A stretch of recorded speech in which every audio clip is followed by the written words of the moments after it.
Hello అండి. అందరికీ నమస్కారం. మనం పుష్యమాసం యొక్క ప్రాశస్త్యాన్ని గురించి ఇదివరకే చెప్పుకున్నాం గదా!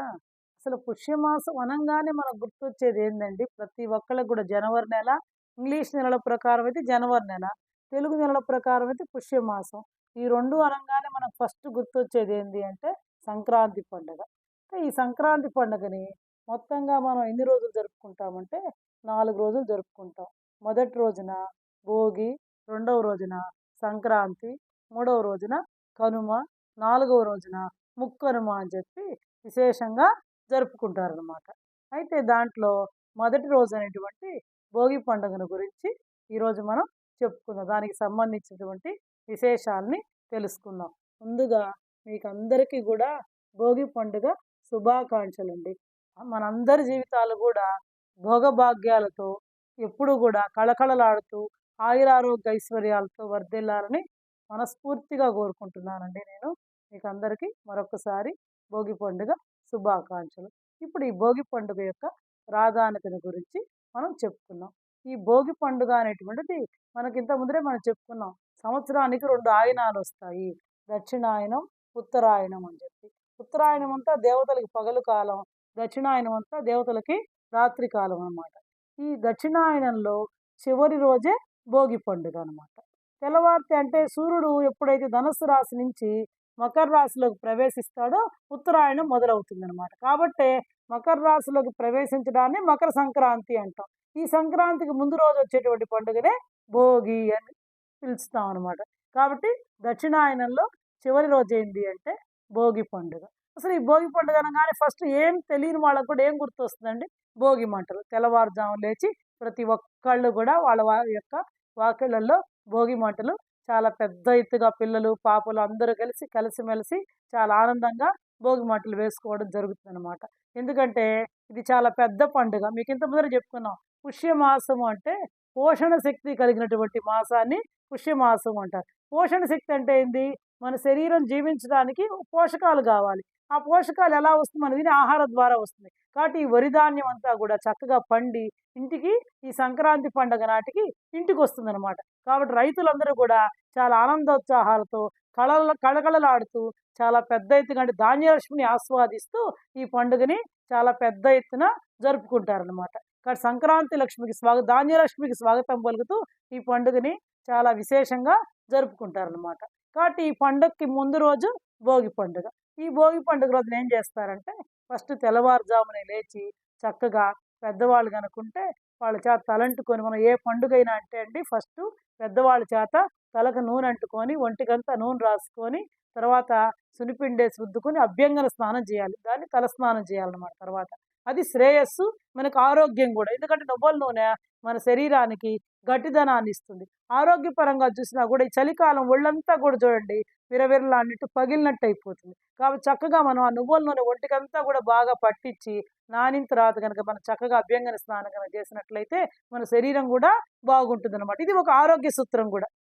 ఆధ్యాత్మిక పరంగా ఒక ఆచారము, పైగా ఆరోగ్య సూత్రం కూడా. మనం 2 కూడా సరిపోల్చుకున్నప్పుడు అది సరిపోవాలి. అంతే గదండీ! ఇప్పుడు 2 కూడా మనకు సరిపోయినాయనమాట. ఇంకా ఈ నెల రోజులు గూడా ఈ ధనుర్మాసం మొదలవుతుంది. మనకు డిసెంబర్ 16 నుంచి సూర్యుడు ధనస్సు రాశిలోకి ఎప్పుడైతే ప్రవేశిస్తాడో అప్పటి నుంచి ధనుర్మాసం మొదలవుతుంది. ఈ ధనుర్మాసం మొదలైనప్పటి నుంచి వాకిళ్ళల్లో పెద్ద పెద్ద ముగ్గులేసి, వైకుంఠ వాకిళ్ళు బెట్టి, ఆవు పేడతోటి గొబ్బెమ్మలు జేసి, పైన గుమ్మడి పువ్వును బెట్టి చక్కగా గొబ్బెమ్మల్ని గొబ్బెమ్మల్ని అలంకరించడం జరుగుతుందనమాట. ఇవి ఆవు పేడతో చేస్తారు గదండీ! ఏ రోజుకి ఆ రోజు ఈ చేసినటువంటి వాటిల్ని బాగా ఎండబెడతారనమాట. అంటే ఈ పిడకల్లాగా తయారు జేస్తారు. ఈ భోగి పండుగ రోజు ఏం జేస్తారు అంటే, మనం భోగి మంటలు వేస్తాం గదా! ఈ భోగి మంటలు అసలు ఎలా వెయ్యాలి అంటే అండి, ఆచారం ప్రకారం ఫస్ట్ స్నానం జేయాలండి. మనం అగ్నిదేవుడిని ఆరాధించాలి అంటే ఎలా పడితే అలా వెయ్యం గదా! కాబట్టి స్నానం జేసేసి తెల్లవారుజామున 3-5 గంటల మధ్యలో ఈ భోగి మంటలను వేస్తారండి. కాబట్టి మనం చక్కగా తలంటుకొని, స్నానం జేసేసి, 4 ఆ టైంలో వాకిలి ముందర కొంచెం ముగ్గేసి, పసుపు, కుంకుమేసుకొని, దాని మీద ఆవు పిడకలను బెట్టి, కొంచెం ఆవు నెయ్యి పోసి, కర్పూరం బెట్టి వెలిగిస్తారండి. అది ఫస్ట్ అగ్నిహోత్రాన్ని వెలిగిస్తారనమాట. ఆ వెలిగించిన తర్వాత మాకైతే నెల్లూరు జిల్లాలో నెల్లూరు అని జెప్పాను గదండీ! ఎక్కువ తాటాకులతో వేస్తారండి విపరీతంగా. తాటాకులు తీసుకొచ్చి అసలు తాటాకులతోటి ఇంకేదైనా కట్టెలు అవి 4 వీధి కూడళ్లలో అయితే ఇంతంత పెద్ద ఈ కట్టెలు లాంటివి తీసుకొచ్చండి, మోన్లాగా తీసుకొచ్చి భోగి మంటలు బాగా చాలా పెద్ద ఎత్తున వేయడం జరుగుతుందండి. ఇంకా కొంతమంది అంటే పెద్దవాళ్ళు వేస్తారు, పిల్లలు చుట్టూతూ ఉంటారు. పిల్లలందరూ ఒకవేళ స్నానం చేయలేరు కదండి ఆ టైంలో. ఫస్ట్ అగ్నిహోత్రాన్ని పెద్దవాళ్ళు వెలిగించిన తర్వాత పిల్లలందరూ తాటాకులు, ఇంకా మనం తీసేసిన సామాన్లన్నీ ఉంటాయి కదండి, మన పాతవైనటువంటివి, ఈ ఇవన్నీ కూడా ఈ భోగి మంటల్లో వేయడం జరుగుతుందనమాట. భోగి మంటల్లో పాత వాటిని కాదండి. అంటే ఆ శాస్త్రం ఏందంటే దాని యొక్క అంతరార్థం ఏంటి అంటే, మన యొక్క పాత ఆలోచనల్ని, దుష్ట స్వభావాల్ని ఆ మంటల్లో కాల్చేసి మనం గూడా నిత్యనూతనంగా, వెలుగుగా మన జీవితం గూడా వెలుగుతోటి ఉండాలి. ఇంక నుంచైనా సరే భోగి మంటలేస్తే ఎంతటి వెలుతురొస్తుంది. కాబట్టి మన జీవితం గూడా అంతటి ఆ చీకటి, బాధ ఏమన్నా ఉంటే అవన్నీ గూడా ఈ భోగి మంటల ద్వారా వెళ్ళిపోయి, మన జీవితం గూడా వెలుగులతోటి నిత్యనూతనంగా ఉండాలని దీని యొక్క అంతరార్థం అనమాట. ఈ భోగి మంటల యొక్క అంతరార్థం. అదే విధంగా మనం గూడా మనలో ఉండేటువంటి ఈర్ష్య, అసూయ, దుష్ట భావాలన్నిటిని గూడా ఆ భోగి మంటల్లో వేసేసి వాటిని వదిలించుకొని మనం గూడా మంచిని ఆస్వాదించుకోవాలనమాట. ఇది భోగి మంట యొక్క అంతరార్థం. ఇంకా కొంతమంది ఏం చేస్తారంటే అండి, ఆ భోగి మంటలేస్తారు గదా! ఆ సెగకి బాగా రాగి కాగులో ఈ నీళ్లు వేసి, దాంట్లో ఆ నీళ్ళని కాచేసి, ఆ నీళ్ళతోటి స్నానం చేస్తారనమాట. చాలా ఆరోగ్యానికి గూడా చాలా మంచిది అని జెప్పేసి, ఆ రాగి కాగులో ఆ సెగకి నీళ్ళని కాచి, తర్వాత పిల్లలందరికీ కూడా స్నానం చేయించడం జరుగుతుందనమాట. ఇది భోగి పండుగ. కొత్తగా పెళ్ళైనటువంటి వాళ్ళు ఖచ్చితంగా ఈ పండుగకి అల్లులని ఆహ్వానిస్తారనమాట. విశేషంగా భోగి పండుగ రోజే వాళ్ళకి పండగ చేయడం జరుగుతుంది. ఎందుకంటే తెల్లవారి సంక్రాంతి పండగ అంటే పెద్దల పండుగ. పెద్ద పండుగ అంటే పెద్దల పండుగ. పెద్దల్ని పూజిస్తాం. అంటే మన యొక్క పూర్వీకుల్ని, పితృదేవతల్ని పూజిస్తాం కాబట్టి, ఆ రోజున మనము అంత ఇదిగా ఉండదనమాట. ముందు రోజునే కూతుర్ని, అల్లుళ్ళని తీసుకొచ్చి చక్కగా వాళ్ళకి బట్టలు పెట్టి, పిండి వంటలు చేసి, భోజనం పెట్టి అంతా గూడా పండగంతా గూడా విశేషంగా జేస్తారు. అసలు ఆ భోగి మంటలేసేటప్పుడండి కొత్తగా పెళ్ళైన వాళ్ళు, పిల్లలు, మనవళ్ళు, మనవరాళ్ళు అందరూ కూడా ఆనందోత్సాహాలతో ఆ భోగి మంటల చుట్టూ చేరి ఎంతో హుషారుగా కేకలేసుకుంటూ ఇదిగా ఉంటారండి. అదీగాక చూడు ఈ దక్షిణాయనం వచ్చేటప్పటికి సూర్యుడు భూమికి చాలా దూరంగా వెళ్ళిపోతుంటాడు. కాబట్టి రోజులు గడిచే కొద్దీ మనకి చలి పెరుగుతూ ఉంటుందనమాట. ఈ భోగి పండుగ రోజున చలి చాలా తీవ్రతగా ఉంటుంది కాబట్టి, ఈ భగ భగ భగ మండే మంటలను వేసుకొని ఆ చలి నుంచి రక్షణ పొందుతారు. ఇది మామూలుగా మనకు కనిపించేటువంటి. దాని యొక్క అంతరార్థం ఏందో నేను ఇంతకు ముందర మీకు చెప్పాననమాట. ఈ విధంగా కొత్తగా ఇంత ముందర చెప్పాను మీకు, పంటల బండి ఇంటికొస్తాయి కాబట్టి, ఈ భోగి పండుగ రోజున ప్రతి ఒక్కళ్ళు కూడా ఈ పిడకలుంటాయి గదా! మనం రోజు గొబ్బెమ్మలు పెట్టి ఆవు పేడతో చేసినటువంటి ఆ పిడకల్ని వెలిగిచ్చి, ఈ కొత్త బియ్యం వస్తాయి. అప్పుడే వచ్చినటువంటి బియ్యం ఒడ్లుంటాయి గదా! ఆ బియ్యాన్ని ఆ కొత్త బియ్యం పోసి, ఆవు పాలు పోసి ఖచ్చితంగా ప్రతి ఒక్కళ్ళు కూడా పొంగల్ చేస్తారండి. పొంగల్ చేసి అమ్మవారికి నివేదన చేయడం జరుగుతుంది. అది ప్రతి ఒక్కళ్ళు ఏం చేసినా చేయకపోయినా భోగి పండుగ రోజున దానిని ఖచ్చితంగా చేసి తీరాలి. ఎందుకంటే ధాన్యలక్ష్మి ఇంటికొస్తుంది. ఆ కొత్త బియ్యము, ఈ ఆవు పాలు పోసి చక్కగా బెల్లం వేసి గనక వండితే అది చాలా తియ్యగా ఉంటాయండి కొత్త బియ్యం. మాగే కొద్దీ బియ్యం అంత రుచి ఉండదు. కొత్తప్పుడు ఏంటంటే చాలా తియ్యగా ఉంటాయి. బాగా పక్వంగా మెత్తగా ఉడుకుతుంది కాబట్టి ఆ పొంగల్ కూడా చాలా మృదుమధురంగా, చాలా రుచిగా ఉంటుందనమాట. ఆ ప్రసాదాన్ని దేవుడికి నైవేద్యం పెట్టి అందరికీ కూడా పెట్టడం జరుగుతుందనమాట. ఇంకా ఈ భోగి పండుగ రోజున ఏం చేస్తారు అంటే, గోదాదేవి ఈ ధనుర్మాసం పెట్టినప్పటి నుంచి కూడా ఈ నెల రోజులు రంగనాథ స్వామిని పూజించి చివరికి ఈ భోగి పండుగ రోజున ఆయన్ని భర్తగా పొందుతున్నట్టు ఆయనలో ఐక్యమైపోతుందనమాట. కాబట్టి ప్రతి సంవత్సరం కూడా ఈ భోగి పండుగ రోజున ఈ గోదా రంగనాథుల యొక్క కళ్యాణాన్ని చేస్తారు. ఈ ధనుర్మాసం కూడా ఈ భోగి పండుగ రోజు తోటి తెల్లవారుజామున ముగిసిపోతుందనమాట. ఆ సాయంత్రం చక్కగా ప్రతి ఒక్క విష్ణాలయాల్లో ఎక్కువగా గోదా రంగనాథుల కళ్యాణాన్ని విశేషంగా జరుపుతారనమాట. చూడండి ఈ విష్ణుమూర్తికి గూడా ఈ భోగి పండుగ అంటే చాలా ప్రత్యేకత, ఇష్టం అనమాట. ఎందుకు అంటే గోదాదేవిని ఆయన తనలో ఐక్యం చేసుకున్నాడు. మనకి ఇంకా ఈ సంవత్సరం ఇంకొక ప్రత్యేకత ఏంటి అంటే, ఏకాదశి కూడా భోగి పండుగ రోజే వచ్చిందండి. మనం ప్రతి నెలలో కూడా ఏకాదశిని గురించి చెప్పుకుంటున్నాం కదా! ప్రతి నెల 2 ఏకాదశులు వస్తాయని చెప్పి. అదేవిధంగా పుష్యమాసంలో వచ్చినటువంటి శుద్ధ ఏకాదశి ఏందంటే వైకుంఠ ఏకాదశి, ముక్కోటి ఏకాదశి వచ్చింది. ఇంకా పుష్యమాసం యొక్క కృష్ణపక్షంలో ఏకాదశి ఈసారి జనవరి 14 భోగి పండుగ రోజున వచ్చిందండి. పండుగలు 14 భోగి, 15 సంక్రాంతి, జనవరి 16న కనుమ. 2026 సంవత్సరంలో ఈ విధంగా జనవరి 14, 15, 16 తేదీల్లో వచ్చాయండి పండుగలు. ఈ భోగి పండుగ రోజున తిథి ఏంటంటే ఏకాదశి తిథి వచ్చిందండి. ఇంకా విశేషం. కాబట్టి శ్రీ మహావిష్ణువుని, లక్ష్మీనారాయణులని మనం ప్రతి ఏకాదశికి చెప్పుకుంటున్నాం కదండి. నేను ప్రత్యేకంగా చెప్పాల్సినటువంటి అవసరం లేదు. విశేషంగా పూజించుకోండి. చక్కగా విష్ణు సహస్రనామం చదువుకోండి ఆ రోజు. ఇంకా కొత్త అల్లుళ్ళు అంటే ముందుగానే అరిసెలు, ఇలాంటి పిండి వంటలు, లడ్లు ఇవన్నీ చేసి పెట్టుకుంటాం కదా మనందరం కూడా. ఇంకా ఆ రోజు చక్కగా ఈసారి మీరు ఉపవాసం ఉన్నా ఉండలేకపోయినా పండగ కాబట్టి అల్లుళ్ళు వస్తారు, వాళ్ళకి ఉపవాసం ఎట్లా పెడతాము అని అనుకోవచ్చు. కాబట్టి ఒకవేళ ఉపవాసం ఉన్నా ఉండకపోయినా చక్కగా ఉదయాన్నే లేచి చక్కగా భోగి మంటలు వేసుకొని అభ్యంగర స్నానాన్ని ఆచరించి చక్కగా పొంగల్ చేసుకొని తర్వాత ఎట్లాగో టెంకాయ కొడతాం, వడపప్పు, పానకం, పండ్లు ఇవన్నీ దేవుడికి నైవేద్యం పెట్టి ఇంకా మనం అల్లుళ్ళు అందరితో కలిసి చక్కగా సాత్వికమైన ఆహారం, ఉల్లి వెల్లుల్లి లేకుండా కనీసం అలాంటి ఆహారాల్ని ఒక పూట సేవించండి. మధ్యాహ్నం చక్కగా పండగ చేసుకోండి. రాత్రిపూట ఏదో ఒక పలహారం చేయండి ఈసారికి. ఇది కూడా ఈ ఏకాదశిని ఏమని పిలుస్తారంటే షడ్జిలా ఏకాదశి అని కూడా పిలుస్తారనమాట. ఇది కూడా చాలా ప్రత్యేకమైనటువంటి రోజు. మనం ఇంత ముందర చెప్పుకున్నాం ఏకాదశి రోజున ఆ అంబరీషోపాఖ్యానాన్ని, నారాయణీయ గ్రంథంలో ఉండేటువంటి అంబరీషోపాఖ్యానాన్ని ప్రతి ఒక్కళ్ళు కూడా, అది ఎంత అండి 5 నిమిషాలు. నేను ఈసారి ఆ రోజు ఊరకు పఠించి చూపిస్తాను మీకు. అది ఎక్కువసేపు పట్టదు. ప్రత్యేకంగా ఒక వీడియో పెడతా.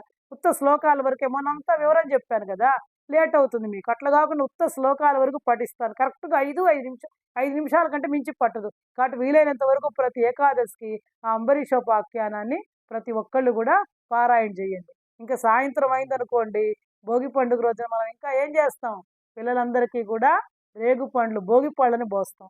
ఎందుకంటే వాళ్ళ జీవితం ఈ భోగి పండుగ రోజు అంటే మనందరం కూడా భోగభాగ్యాలను ఇస్తుంది భోగి పండుగ. మనకి భోగి పండుగ అంటే ఏంది, మనందరికీ కూడా భోగభాగ్యాలు ఇస్తుంది. ఎందుకంటే ఆ భోగి మంటల్లోనే మన యొక్క చెడ్డ ఆలోచనలని అన్నిట్లు వేసేసాం కదా మనము. కాబట్టి మనకు కొత్తగా వెలుగునిస్తుంది, అంటే భోగభాగ్యాల్ని సమకూరుస్తుంది అనమాట. కాబట్టి సాయంత్రం అయిన తర్వాత పిల్లలందరూ ఒక 5 ఏళ్ల లోపు, కొంతమంది అయితే 10 ఏళ్ల లోపల పిల్లల వరకు ఈ భోగి పండ్లు అంటే రేగు పండ్లు, దాంట్లో కొన్ని బొరుగులు, చిల్లర డబ్బులు, కొన్ని పూలు ఇలాంటివి కలిపి పిల్లల నెత్తిన పోస్తారంటే, అంటే వాళ్ళకి దిష్టి ఏం తగలకుండా ఏమైనా ఉన్నా కూడా అవన్నీ హరించిపోతాయి చెప్పి సాయంత్రం వేడుకగా పిల్లలందరినీ కూర్చోబెట్టి పేరెంటం చేసి చక్కగా ఈ భోగి పండుగ రోజున, అది కూడా ఒక ప్రత్యేకత అండి. భోగి పండుగ అంటే పిల్లలందరూ ఉన్న వాళ్ళకి చక్కగా భోగి పండ్లు పోసుకుంటారు. అది కూడా చాలా ఆనందంగా, చూడముచ్చటగా పిల్లలందరితోటి ఎంతో వినోదంగా చక్కగా వాళ్ళని ఆశీర్వదిస్తూ పాటలు పాడతారు. ఇవన్నీ కూడా ఉంటుంది. ఇంకా కొన్ని ప్రాంతాల్లో అండి ఈ సంక్రాంతి పండగకి బొమ్మల కొలువులు కూడా పెడతారండి. మాకంటే మేము నెల్లూరు సైడ్ ఎక్కువగా మాకు దసరా పండగకి బొమ్మల కొలువు పెడతారండి. ఇటు ఒంగోలు తర్వాత గుంటూరు, విజయవాడ అటు సైడ్ అంతా కూడా ఎక్కువగా ఈ సంక్రాంతి పండగకి బొమ్మల కొలువు పెట్టి పేరంటం చేస్తారండి. ఇంకా ఆ బొమ్మల కొలువు పేరంటం, పిల్లలకి భోగిపళ్ళ పేరంటం, సాయంత్రం ఇవన్నీ కూడా మనం కొత్త బట్టలు ధరించి ఉదయం అంతా వంట చేసుకొని పిండి వంటలు ఇవన్నీ చేసుకుంటారు కదండి. ఆడవాళ్ళు బిజీగా ఉంటారు. సాయంత్రం అయితే చక్కగా ఈ భోగి పండుగ రోజున కొత్త బట్టలు ధరించి ఇలా పెద్దవాళ్ళ బొమ్మల కొలువు పేరంటానికి, భోగి పళ్ళకు కూడా అందరినీ, చుట్టుపక్కల వాళ్ళందరినీ, తెలిసిన వాళ్ళ పేరంటానికి పిలుచుకుంటాం కదా, అక్కడికి వెళ్ళి ఆ పేరంటానికి వెళ్ళి ఆ పిల్లల్ని ఎత్తుని భోగి పళ్ళు పోసి పెద్దవాళ్ళ చేత ఆశీర్వచనం తీస్తారనమాట. ఇదంతా కూడా ఎంతో వేడుకగా, ఎంతో ఆనందంగా, శోభాయమానంగా, కన్నుల పండుగగా ప్రతి ఇళ్ళు కూడా మెరిసిపోతుంటాయి. ఖచ్చితంగా చూడండి, సంక్రాంతి పండుగ అంటే స్కూళ్ళు అన్నిటికీ కూడా సెలవులు ఇస్తారు. ఖచ్చితంగా ఒక 1 వీక్ సెలవులు ఇస్తారు. కాబట్టి ప్రతి ఒక్కళ్ళు చూడండి, సిటీల్లో హైదరాబాదు, బెంగుళూరు, చెన్నైలో ఉండేటువంటి వాళ్ళందరూ కూడా పల్లెటూళ్ళకి తరలిపోతూ ఉంటారు. ప్రతి ఒక్కళ్ళు హైదరాబాద్, బెంగుళూరు నగరాలని కూడా నిర్మానుష్యం అయిపోతాయి ఈ పండగకి. ఎందుకంటే అందరూ కూడా వాళ్ళ యొక్క పుట్టిళ్ళకి, అత్తగారిళ్ళకి, పల్లెటూళ్ళకి, సొంత ఊళ్ళకి వెళ్ళిపోతూ ఉంటారు. ఈ పండగ చాలా పెద్ద ఎత్తున జరుపుకుంటారు. సెలవులు కూడా వస్తాయి కాబట్టి పిల్లలకు కూడా ప్రతి ఒక్కళ్ళు కూడా వాళ్ళ ఊళ్ళకి వెళ్ళి పల్లెటూళ్ళలో చాలా పెద్ద ఎత్తున చేస్తారండి ఈ పండుగని. మేము చిన్నప్పుడైతే అండి, మా చిన్నపిల్లలుగా ఉన్నప్పుడు ఈ పండుగ నెల రోజుల ముందని చెప్పి ధనుర్మాసం ప్రారంభమవుతుందో అప్పటి నుంచే కొంతమంది వచ్చి అవి మనం గొబ్బెమ్మలు పెడతాం కదా, దాని చుట్టూ గొబ్బెలు గొబ్బెలు అని చెప్పి పాటలు పాడుతూ తిరుగుతూ ఉండేవాళ్ళు. ఇంకా అసలు ఈ 3 రోజులు అయితేనండి హరిదాసులు, ఇంక ఈ నెల రోజులు కూడా ఈ హరిదాసులు అయితే కీర్తిస్తూ తెల్లవారుజామున వీధులన్నీ తిరుగుతూ కూడా పాటలు పాడుతూ ఉండేవాళ్ళు. హరిదాసులు అడగరండి, వాళ్ళు పోతూ ఉంటే గబగబా మనమే వెళ్ళి వాళ్ళకి వెయ్యాలన్నమాట బియ్యం అట్లాంటివి. కాబట్టి వాళ్ళు ఇంటి ముందరకు వచ్చి అడగరన్నమాట, నిలబడరు. పోతూ ఉంటే మనమే రెడీగా పెట్టుకొని ఆ టయానికి వెయ్యాల. అదేవిధంగా గంగిరెద్దుల వాళ్ళతోటి అసలు ఈ పండుగ ఎలా ఉంటుందంటే, ఇంకా జంగం దేవర్లు ఉంటారు పల్లెటూళ్ళలో, మీకందరికి తెలుసో తెలీదో. వాళ్ళు తెల్లవారుజామున ఆ ఊర్లో ఉండేటువంటి వాళ్ళని, ఆ వంశాన్ని కీర్తిస్తూ వాళ్ళ ఆ ప్రవర అట్లా చదువుతూ వెళ్తూ ఉంటారనమాట. ఇవన్నీ కూడా ఆ నెల రోజులు కూడా ఇంత ముందర చిన్నప్పుడైతే అండి, మేము చిన్నప్పుడు ఈ నెల రోజులు కూడా అసలు ధనుర్మాసం పెట్టింది మొదలుకొని పండుగ అంటే ఎంతో శోభాయమానంగా ఉండేది. అసలు ఈ 3 రోజులైతే అండి, మా అమ్మ చిన్నప్పుడు తెల్లవారుజామునే స్నానం చేయించేసి కూర్చోబెడితే ఈ వాకిట్లోకి, అంటే ఈ ముష్టికి అట్లా చాలామంది వచ్చేవాళ్ళు. ఒక బస్తా, రోజుకో బస్తా బియ్యం చొప్పున వచ్చి అందరూ తండోపతండాలుగా వచ్చేవాళ్ళండి. అంటే అందరికి ఇవ్వాలి, దానం చేయాలి. అంటే ధాన్యలక్ష్మి ఇంటికి వచ్చుంటుంది కదా మనందరికీ కూడా వంటలు బండి. దాన్ని మనమే అన్నీ మనమే ఉంచుకోకూడదు. దాన్ని ఇంకొకళ్ళకి పంచాలనమాట. ఇంకా కొంతమంది సంక్రాంతి పండుగ రోజైతే విశేషంగా అన్నదానం కూడా చేస్తారు. అసలు ఈ సందుండేవాళ్ళు కాదండి. ఒక మనిషి మాకక్కడ సరిపోయేది. మా అమ్మ మమ్మల్ని అక్కడ వాకిట్లో కూర్చోబెట్టేది. వచ్చిన వాళ్ళందరికీ పెడుతూ ఉండేవాళ్ళం. ఇంకా ఈ అరిసెలు ఖచ్చితంగా ప్రతి ఒక్కళ్ళు చేస్తారు ఈ పండక్కి. అదేవిధంగా అప్పచ్చమ్మ అంటుంటారనమాట. అరిసెలు కూడా ప్రతి ఒక్కళ్ళకి ఇస్తూ ఉంటామనమాట. అంటే ఇవ్వడం, ఒకళ్ళకొకళ్ళు ఇచ్చుకోవడం, పుచ్చుకోవడం అనేటువంటిదే మన యొక్క ఆధ్యాత్మిక యొక్క అంతరార్థం. ఏది మనలోనే ఉంచుకోవాలి, అన్నీ మనకే కావాలనుకోకూడదు. ఇవ్వాలి, ఇవ్వాలి. అదే మన శాస్త్రం, మన ధర్మం, మన సనాతన ధర్మం మనకి నేర్పిందనమాట. ఇదండి భోగి పండుగ విశిష్టత.